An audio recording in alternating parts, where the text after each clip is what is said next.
어떤 병자가 있으니 이는 마리아와 그 자매 마르다의 마을 베다니에 사는 나사로라. 이 마리아는 향유를 주께 붓고 머리털로 주의 발을 닦던 자요, 병든 나사로는 그의 오라버니더라. 이에 그 누이들이 예수께 사람을 보내어 이르되 주여 보시옵소서, 사랑하시는 자가 병들었나이다 하니. 한 가족 이름이 다 나옵니다. 마리아, 마르다, 그리고 나사로. 2절에 보면 마리아는 향유를 주께 붓고 머리털로 주의 발을 닦던 자다. 근데 이 이야기는 다음 장에 나옵니다. 마리아가 이미 알려져 있기 때문에 이렇게 요약을 했고, 이 사건은 그 다음에 내용이 나온다라고 하는 것입니다. 그리고 어떤 병자가 있다. 나사로라고 하는 병자. 이 나사로는 마리아와 마르다의 오라버니입니다. 그런데 병이 들었기 때문에 3절에 보면 그 누이들이 예수님께 사람을 보내어서 주여 보시옵소서, 사랑하시는 자가 병들었습니다. 예수님과 이미 관계를 맺고 있음을 알 수가 있습니다. 그래서 서로가 아주 돈독한 관계를 가지고 있는데 병이 들었기 때문에 급하게 예수님을 찾는 모습을 보여주고 있습니다. 4절에 보면 예수께서 들으시고 이르시되 이 병은 죽을 병이 아니라 하나님의 영광을 위함이요 하나님의 아들이 이로 말미암아 영광을 받게 하려 함이라 하시더라. 예수께서 본래 마르다와 그 동생 나사로를 사랑하시더니 나사로가 병들었다 함을 들으시고 그 계시던 곳에 이틀 더 유하시고. 병이 들어서 아주 위독한 상황이기 때문에 예수님께 사람을 보내어서 급히 와달라고 부탁을 하는데 4절에 보면 예수님은 이 병은 죽을 병이 아니다. 하나님의 영광과 하나님의 아들의 영광을 위한 것이다.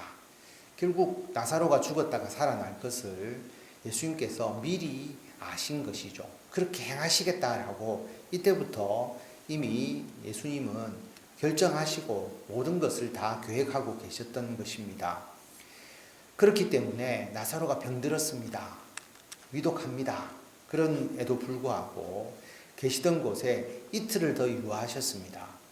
불가피하게 못 갈 상황이어서 이틀을 유하실 수도 있지만 이 글의 문맥을 통해서 보면 예수님께서 일부러 나사로의 죽음을 기다린 것 같은 그런 모습을 보여주시죠. 이틀을 더 계셨다라고 하는 겁니다. 그리고 나사로에게 가십니다.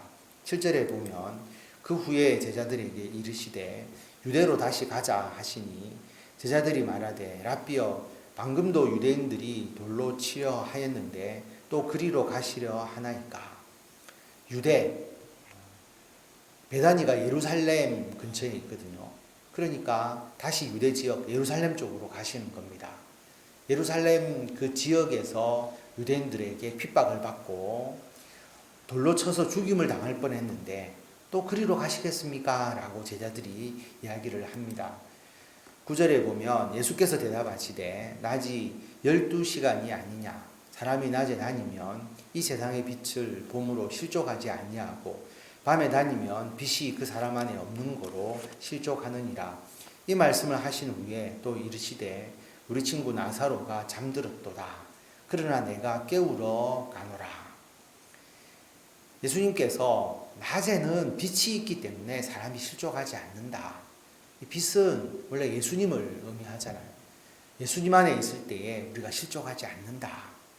그리고 예수님이 없는 삶은 실족하게 된다 라고 하는 의미입니다. 그리고 빛이 있을 동안에는 영적으로는 예수님의 때에는 예수님께서 그들에게 돌로 쳐서 죽임을 당하지 않는다 라고 하는 것을 의미하기도 하고요. 가장 우리가 문맥적으로 문자적으로 본다면 낮에는 빛이 있어서 사람들이 죄 짓기 어렵다. 밤에 죄를 짓는다. 그렇게도 볼 수가 있는 겁니다. 영적인 측면에서 빛이신 예수 그리스도, 예수 그리스도께서 활동하시는 그때에는 돌로 쳐서 죽임을 당하는 게 없다. 이게 영적으로 가장 우리들에게 맞는 해석이라 볼 수가 있습니다. 12절에 보면 예수님께서 나사로가 잠들었다라고 말하니까, 깨우러 간다라고 말하니까 제자들이 이르되 주여 잠들었으면 낫겠나이다 하더라. 예수는 그의 죽음을 가리켜 말씀하신 것이나 그들은 잠들어 쉬는 것을 가리켜 말씀하신 줄 생각하는지라. 잠들었으면 낫겠습니다 라고 제자들이 말하는 거죠. 예수님은 잠들었다, 내가 깨우러 간다. 예수님 앞에서의 죽음은 잠과 같은 것이죠. 우리들도 마찬가지고요. 깨우시는 것처럼 우리를 부활시켜 주시는데 제자들은 그것을 이해하지 못하니까 진짜 잠자는 것으로 생각했다라고 하는 겁니다. 14절에 보면 이에 예수께서 밝히 이르시되 나사로가 죽었느니라. 내가 거기 있지 아니한 것을 너희를 위하여 기뻐하노니 이는 너희로 믿게 하려 함이라. 그러나 그에게로 가자 하시니 디두모라고도 하는 도마가 다른 제자들에게 말하되 우리도 주와 함께 죽으러 가자 하니라. 예수님께서 분명히 나사로가 죽었다라고 말합니다. 이미 죽은 것이죠. 그리고 예수님이 거기 계시지 않은 것을 기뻐한다. 왜냐하면 예수님이 기뻐하는 게 아니라 너희를 위하여 기뻐하는 겁니다. 예수님이 그 자체가 기쁜 게 아니라 너희들이 그 사건을 통해서 예수 그리스도를 믿게 하기 위해서, 우리가 예수님을 통해서 부활의 이름을 믿게 하기 위해서 그것을 기뻐하신다라고 말씀을 합니다. 도마는 우리도 주와 함께 죽으러 가자, 예수님의 말씀을 전혀 이해하지 못하고 엉뚱한 이야기를 하고 있음을 알 수가 있습니다.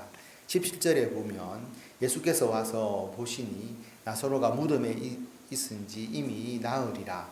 베나디는 예루살렘에서 가깝기가 한 오리쯤 되매 많은 유대인이 마르다와 마리아에게 그 오라비의 일로 위문하러 왔더니 마르다는 예수께서 오신다는 말을 듣고 곧 나가 맞이하되 마리아는 집에 앉았더라. 이미 나사로가 무덤에 있은 지가 나흘입니다. 그러면 완전히 죽었다라고 하는 것을 알 수가 있죠. 그리고 베다니가 예루살렘에서 한 오리 정도 된다. 오리라고 번역되었지만 실제로 원문적인 의미에서 보면 한 3km 정도 된다라고 볼 수 있고요. 우리는 한 2km에 가깝기 때문에 조금 거리는 있지만 그 정도로 가까운 거리라고 하는 겁니다. 그래서 유대인이 마르다와 마리아에게 위문하러, 조문하러 많이 왔습니다. 마르다가 예수님을 맞이하러 나가죠. 21절에 보면 마르다가 예수께 여짜오되 주께서 여기 계셨더라면 내 오라비가 죽지 아니하였겠나이다. 그러나 나는 이제라도 주께서 무엇이든지 하나님께 구하시는 것을 하나님이 주실 줄을 아나이다. 예수님이 계시면 안 죽었을 겁니다. 지금도 예수님께서 기도하시면 하나님께서 그것을 이루어 주실 겁니다. 마르다가 예수님에 대해서 아주 굳건한 믿음을 가지고 있음을 알 수가 있습니다. 그래서 그 마르다에게 예수님께서 말씀하시죠. 예수께서 이르시되 내 오라비가 다시 살아나리라. 마르다가 이르되 마지막 날 부활 때에는 다시 살아날 줄을 내가 아나이다. 예수님께서 네 오라비가 다시 살아날 거다. 그러니까 마르다가 마지막 날 부활 때에는 살아날 겁니다.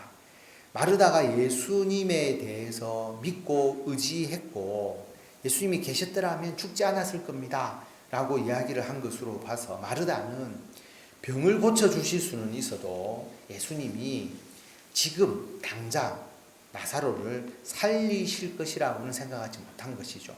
그래서 부활 때에는 다시 살지 않겠습니까? 그렇게 이야기를 합니다. 근데 예수님께서는 25절에 보면 예수께서 이르시되 나는 부활이요 생명이니 나를 믿는 자는 죽어도 살겠고 무릇 살아서 나를 믿는 자는 영원히 죽지 아니하리니 이것을 내가 믿느냐. 예수님이 나는 부활이요 생명이다. 나를 믿는 자는 죽어도 산다. 살아서 나를 믿는 자는 영원히 죽지 않는다. 영원히 죽지 않는다는 것을 우리 육체가 죽지 않는다고 생각하시면 안 됩니다. 내가 나를 믿는 자는 죽어도 사니까 영혼이 죽지 않는 거죠. 같은 이야기입니다. 육체는 죽어도 우리가 영혼은 살아서 영원한 생명을 누리게 되는 것이고, 그렇기 때문에 살아서 나를 믿는 자는 영원한 죽음이 없다라고 하는 것이죠. 우리들에게는 영원한 죽음이 없습니다. 이것을 네가 믿느냐라고 예수님께서 말씀합니다.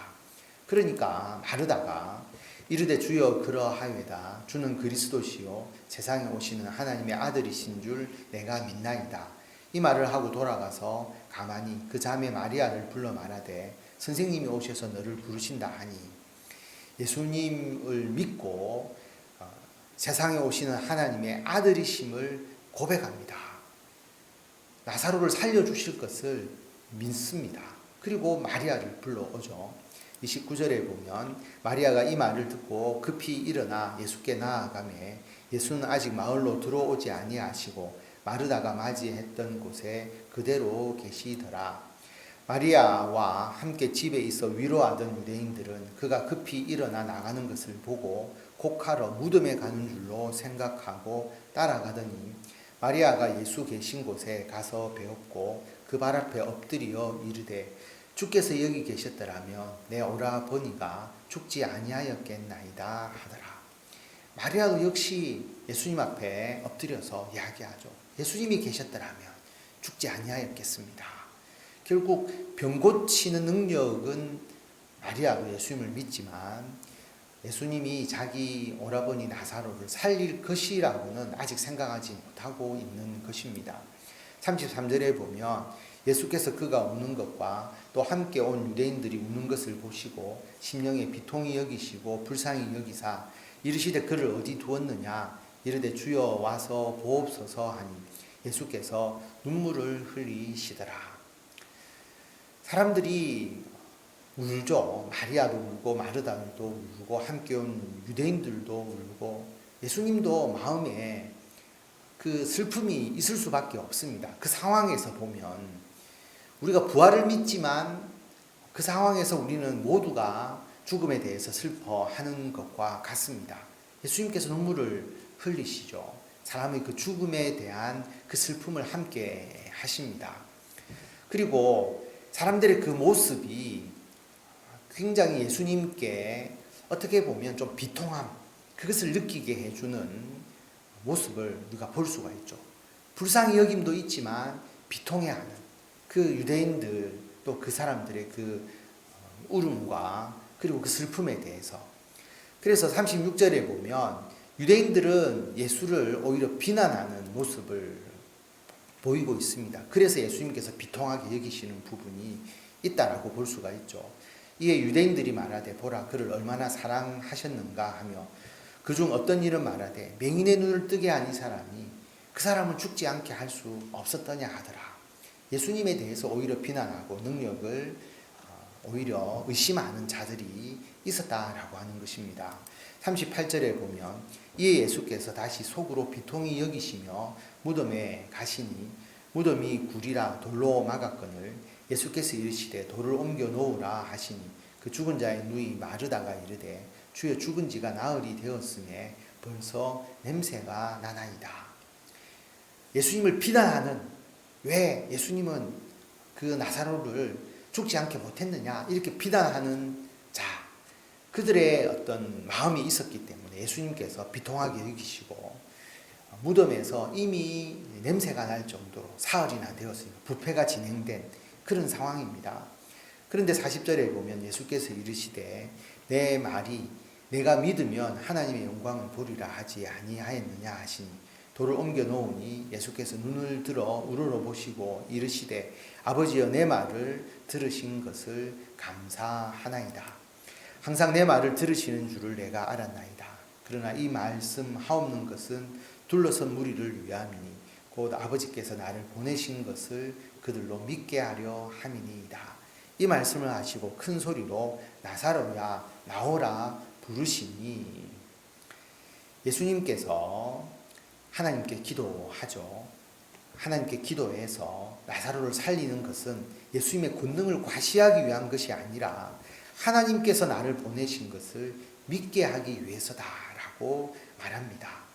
그래서 하나님의 도우심으로 예수 그리스도께서 그들에게 그 나사로에게 나사로야 나오라 죽음을 이기고 그에게 다시 살아날 것을 명령하실 때에 나사로가 살아나는 모습을 통해서 하나님도 믿고 하나님이 보내신 그의 아들 예수 그리스도를 믿고 부활과 생명이신 예수 그리스도를 믿게 만드는 예수님의 이 계획을 우리가 알 수가 있는 것입니다. 그래서 큰 소리로 나사로야 나오라 라고 부르십니다. 44절에 보면 죽은 자가 수족을 배로 동인 채로 나오는데 그 얼굴은 수건에 쌓였더라. 예수께서 이르시되 풀어놓아 다니게 하라 하시니라. 예수님이 다른 의식을 하지 않았습니다. 큰 소리로 나오라 라고 하는 예수님께서 그렇게 외치실 때에 나사로가 장사 지낸 모습 그대로 살아서 나왔다라고 하는 겁니다. 예수님께서 나사로를 살려주심으로 예수님이 부활이요 생명임을 나를 믿는 자는 죽어도 살겠고 살아서 나를 믿는 자는 영원히 죽지 아니하다라고 하는 것을 보여주시는 겁니다. 제가 설교 때 여러 번 말씀을 드렸지만 나사로가 그렇다고 영생한 것이 아니죠. 나사로도 또한 죽었습니다. 그러므로 우리가 예수님의 재림 이전에 이 땅에 사는 사람들이 영원히 사는 이 육체로 영원히 사는 것은 있지 않죠. 우리가 죽었다가 다시 살아나는 부활을 우리가 경험을 하지만 예수님께서 이 사건을 통해서 보여주시는 것은 예수님은 죽음을 통제하실 수 있는 분이다라고 하는 거죠. 예수님의 말씀만으로 죽은 자를 살릴 수 있는 생명이시고 부활이신 예수님을 보여주시는 겁니다. 예표적으로 보여주는 겁니다. 나사로는 분명히 죽었지만 우리 모든 사람들은 죽음에서 다시 살아날 수 있음을 나사로의 사건을 통해서 예수님께서 의도적으로 보여주셨고 예수님이 하나님의 아들이시고 부활이요 생명이심을 증거했고 그러므로 이 죽었다 살아난 이 사건을 사도 요한은 아주 상세하게 그 모든 전후의 과정들을 가능한 충분히 서술하면서 이렇게 기록하고 있습니다. 이렇게 기록한 이유는 뭐냐 하면 이게 역사적 사실이기 때문이죠. 그래서 그 상황을 구체적으로 이야기를 하면서 나사로의 다시 살아나니 우리 믿는 자들이 예수님을 통해서 영원한 생명을 얻고 죽어도 살고 또 나중에 예수 그리스도를 통해서 우리가 재림을 통해서 이 땅의 모든 사람들이 하나님의 영원한 심판에 의해서 영원한 생명과 영원한 형벌로 나누어짐을 증거하고 싶은 것이죠. 그래서 이 사건을 우리들에게 말씀하고 있습니다. 오늘 중간에 끊을 수 없는 긴 하나의 스토리이기 때문에 우리가 읽었습니다. 오늘 이 말씀을 통해서 우리들에게 주시는 예수님이 부활이시고 생명이시고 우리에게 영원한 생명이 이미 주어져 있다. 그게 나사로를 예표적으로 해서 우리들에게 보여주셨다라고 하는 것을 기억하시고 이 믿음으로 늘 승리하시며 담대하게 맡겨진 주님의 사명 잘 감당하시는 성도 여러분들이 다 되시기를 바랍니다.